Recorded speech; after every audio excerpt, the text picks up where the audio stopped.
questioning presidential polls. I think the polls are trash. It's baloney. The Trump campaign pushes back. Rising premiums. Obamacare becomes a lot less affordable for many participants. Christians in flight. A church community provides refuge to families fleeing persecution in Iraq. And Vatican clarification. What we need to know as Catholics about burial and cremation. Those stories and more on EWTN News Nightly for Tuesday, October 25th, 2016.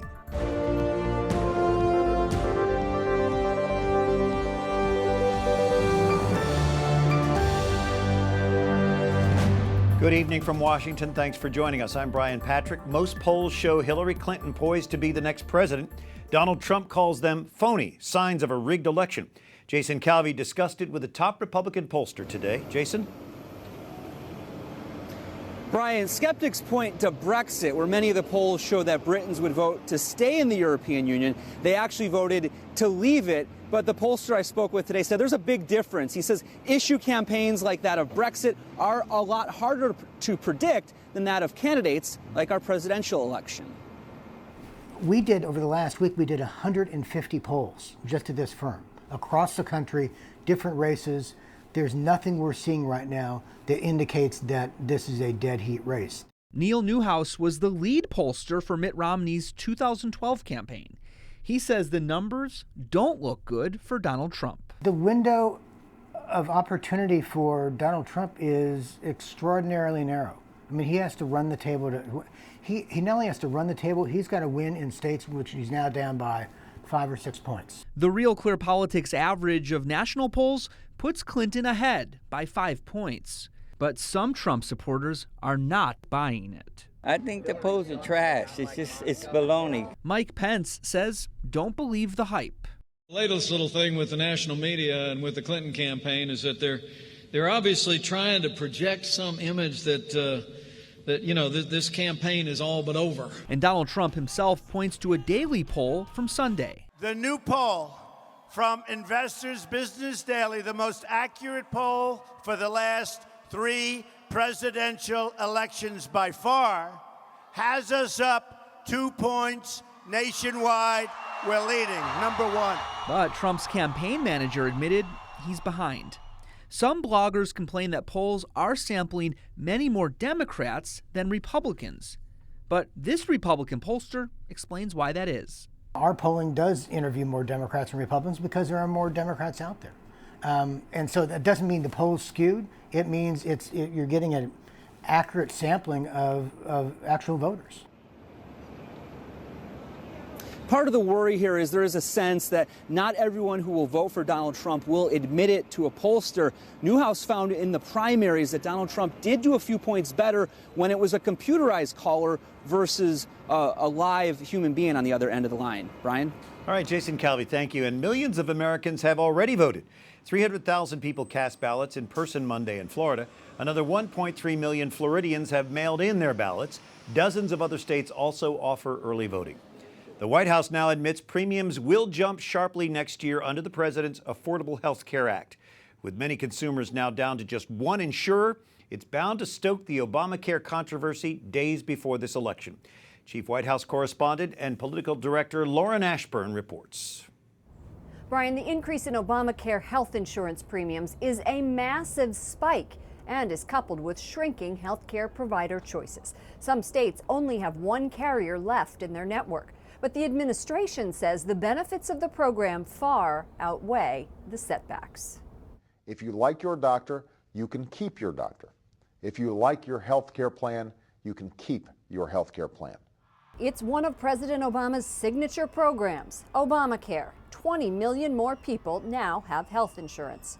Yet the White House acknowledges that premiums will increase 25% next year and 7.2% in 2018. The increases are perfect fodder for Republicans who call the program a disaster and a train wreck. That number is so wrong. That is such a phony number. You're talking about 60, 70, 80% in increases, not 25%. Even Bill Clinton has denigrated it. You've got this crazy system where all of a sudden 25 million more people have health care, and then the people are out there busting it sometimes 60 hours a week, wind up with their premiums doubled and their coverage cut in half. It's the craziest thing in the world. Administration Democrats like Health and Human Services Secretary Sylvia Burwell counter the negative perceptions. She says 20 million people have plans. The majority have affordable plans, and the majority can choose from 30 plans. Increases would be higher, she says, without Obamacare. The 2010 law offers subsidized private plans to people who don't have coverage through their jobs. It includes a mandate that requires employers to pay for birth control and abortion-inducing drugs. The first new campaign ad seizing on the new Obamacare news is in New Hampshire. Kelly Ayotte, who is fighting for her Senate seat, is running ads featuring people who have been hurt by what she calls the broken health care law. Brian? Thanks, Lauren Ashburn at the White House. Paige Winfield Cunningham reports on health care for the Washington Examiner. With consumers facing these big premium hikes, isn't this just what critics had predicted about Obamacare? Well, I think first off, it's important to note that we're talking about a relatively small number of Americans, about 11 million, that get their coverage through the marketplace. Most people still get their coverage through their employer. So when we talk about these premium hikes, it's just for the smaller segment of Americans. But as you noted, the hikes are large and the plan options are down this year. And what's interesting is that Republicans have been predicting this for a really long time. But this is really the first year where they have solid evidence that there are some real problems in the marketplaces. And so we're at a point where now the debate about Obamacare has shifted to not whether it's a healthy law that's working, but basically how sick is the law. And so Democrats are sort of trying to cast it as maybe it just needs some fixes. Maybe it has a head cold. And Republicans are trying to predict that it's on its deathbed. Well, I've heard the president refer to the iPhone that, comes out with bugs, that it has to be fixed. He's not referring to the Samsung 7, by the way, which is fundamentally flawed. Is Obamacare fundamentally flawed? Well, that depends on who you ask, right? So if you ask a Democrat, they're going to acknowledge, yeah, there's some problems, but they're going to point to a government-funded plan, a public option plan. That's what they've been increasingly pushing for. President Obama called for it last week. The idea is that it would give consumers an extra option in the marketplaces when they're shopping. It would provide some competition. Politically speaking, it's a no-go. Republicans have come out against it. I can't imagine them supporting anything that they feel would just be more government-run health care and basically would be an expansion of the Affordable Care Act. So even under President Clinton, if she pushes for that next year, I don't think it's going to go anywhere. You cover health care, of course, not politics, but do you think that this will have any reverberations in the political scene? Will Democrats take heat for this?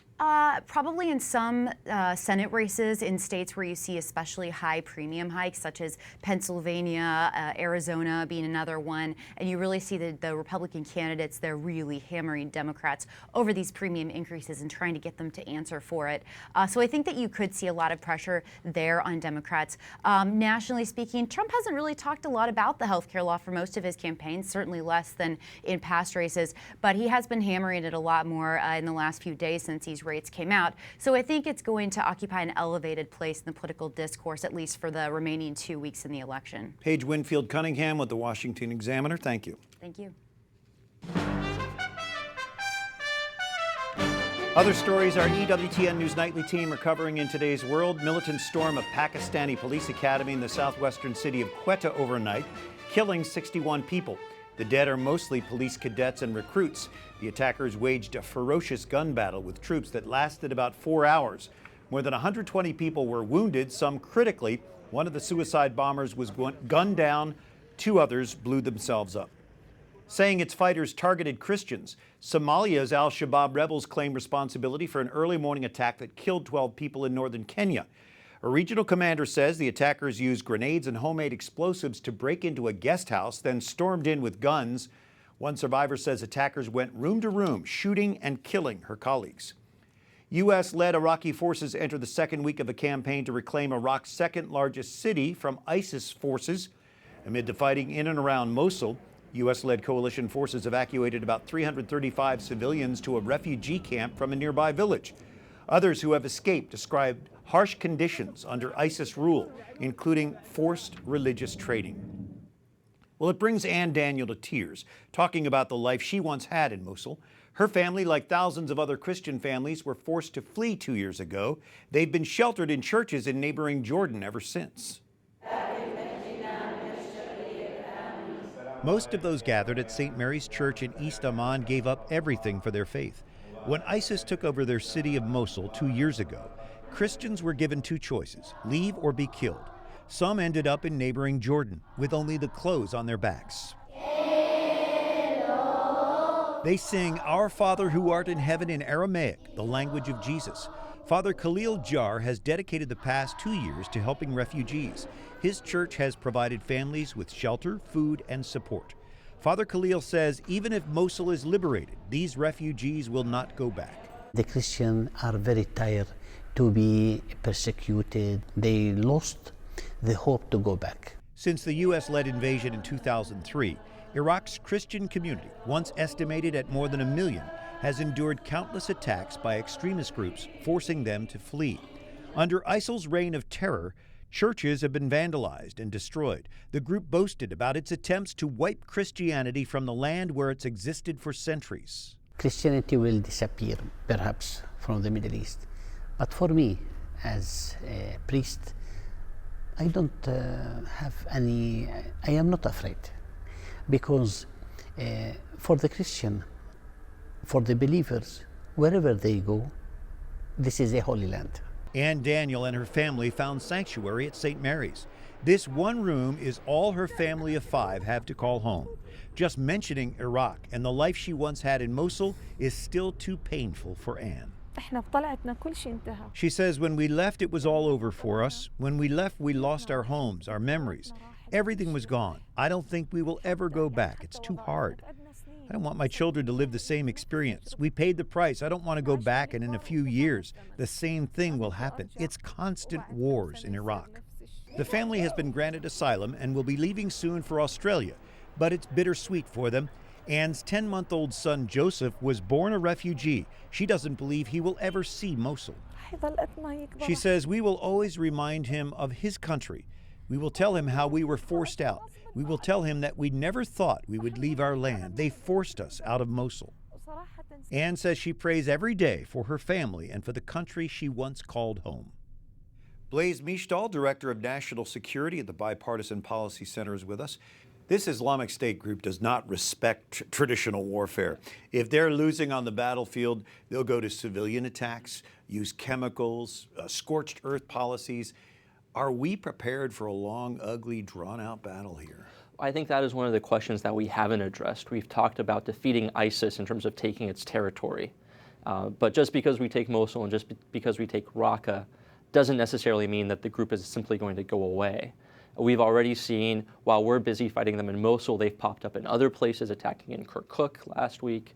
We've seen them strike in Europe when they're under siege.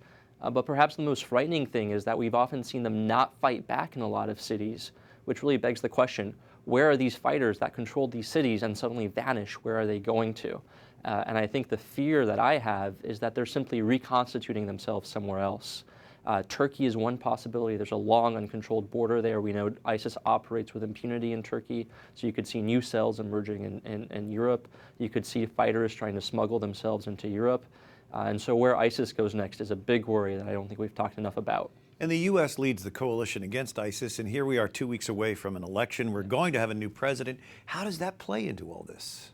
Well, I think it depends on what the battlefield looks like in January. I think President Obama is making a big push to try to take Mosul, try to move on Raqqa, the ISIS capital, by January in order to try to leave his successor a clear plate. But it's not clear that the timetable will work out. And both candidates have said they want to have a more aggressive approach towards fighting ISIS. It's not quite clear what that's going to look like yet, so I guess we'll find out in January. A lot of questions. From the Bipartisan Policy Center, Blaise Mishtal, thanks for joining us. Always good to be with you. Coming up, religious freedom under attack. People share their stories of oppression. And the Vatican issues further guidelines for burial and cremation.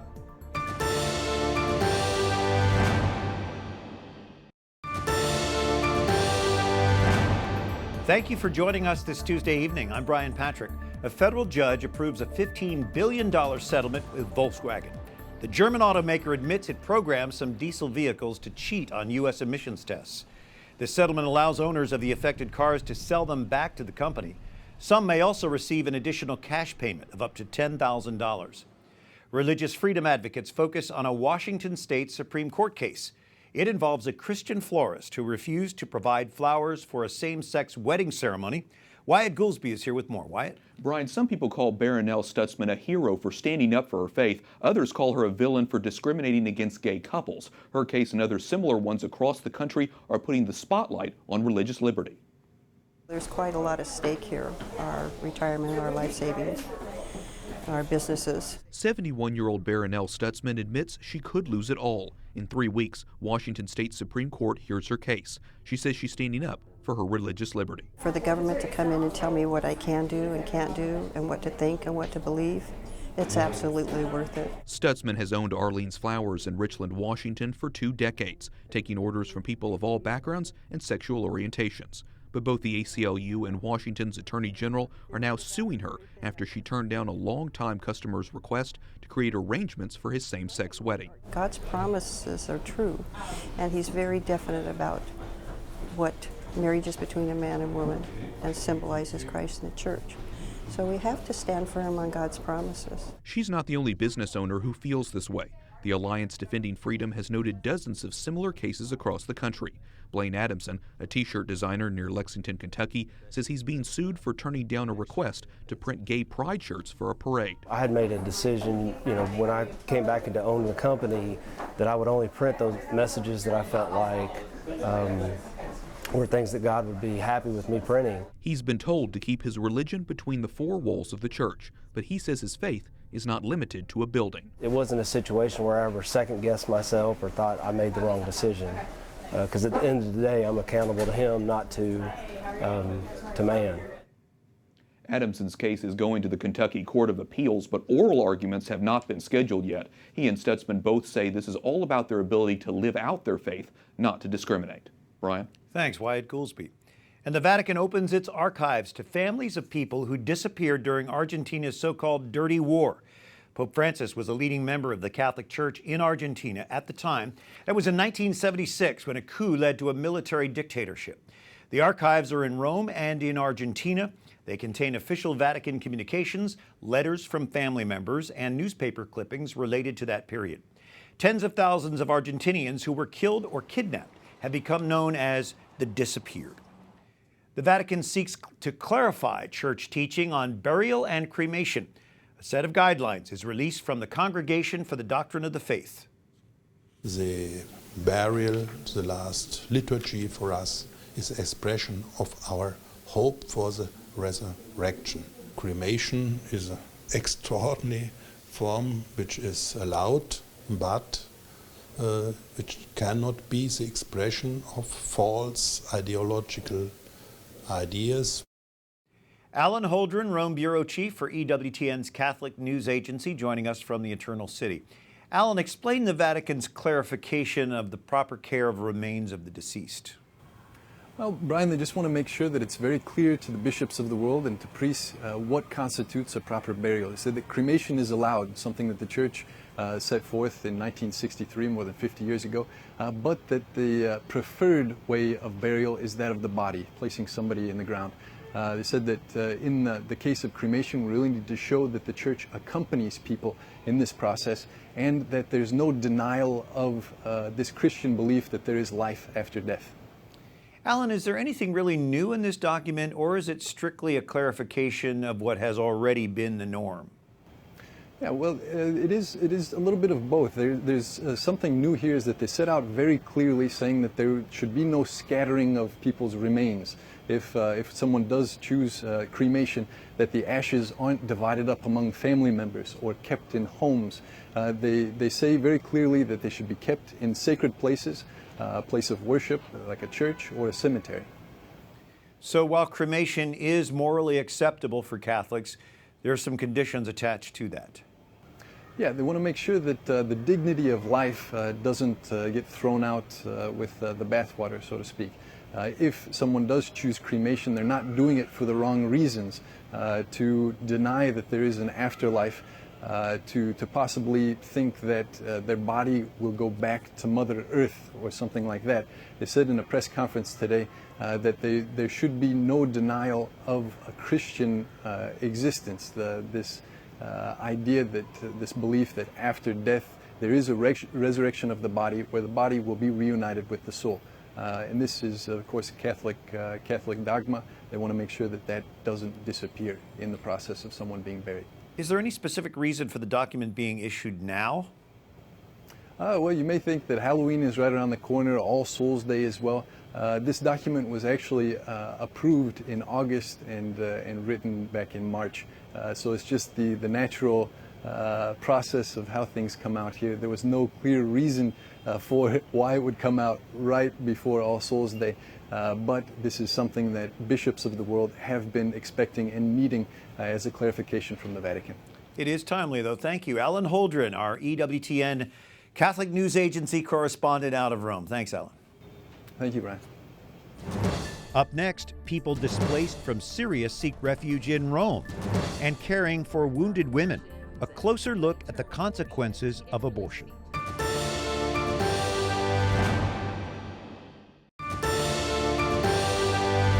On Tuesday, October 25th, thanks for joining us for EWTN News Nightly. I'm Brian Patrick. Russia's defense ministry now says it is keeping open the humanitarian corridors leading out of the Syrian city of Aleppo.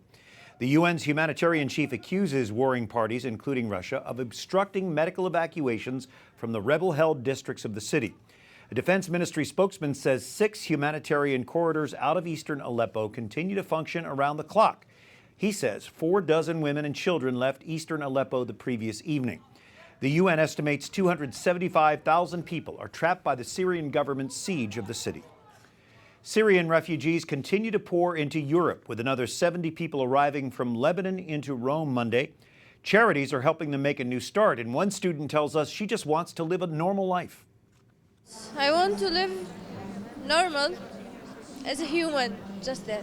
She describes Syria as a country of broken dreams with destruction and killing everywhere.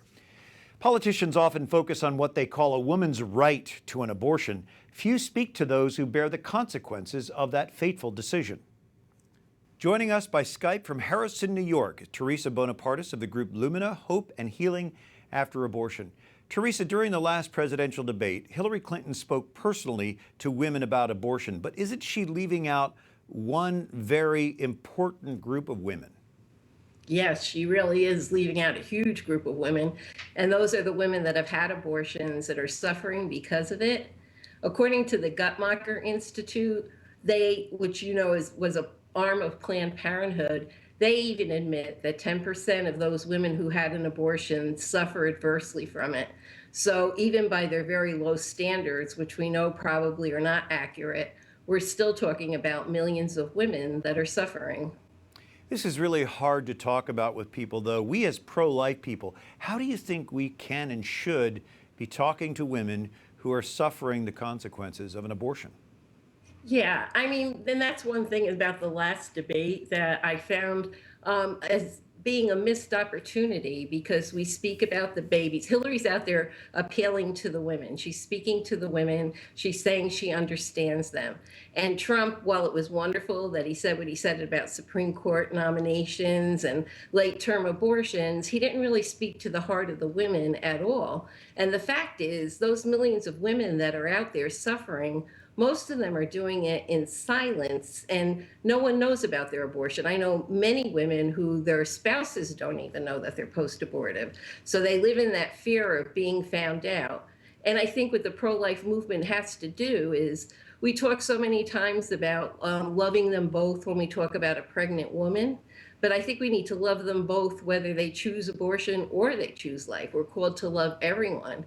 And I think we need to give them hope of healing, to invite them into healing and to let them know they can be healed, that their sin isn't unforgivable, and just really to give that invitation. So just think of how powerful it would be if Trump had said what he said and then went on to say, we know abortion injures many women, women suffer physically, women suffer psychologically from an abortion, and we're here to say we're here to help you as well. Well, thank God our Holy Father has made it clear that it is forgivable. Every sin is forgivable. Nothing is greater than the forgiveness, the mercy of God. We thank Teresa Bonapartis with the group Lumina, Hope and Healing After Abortion. Thanks for joining us, Teresa. Thank you. And thank you for being with us tonight. For the EWTN News Nightly team, I'm Brian Patrick. Good night. God bless.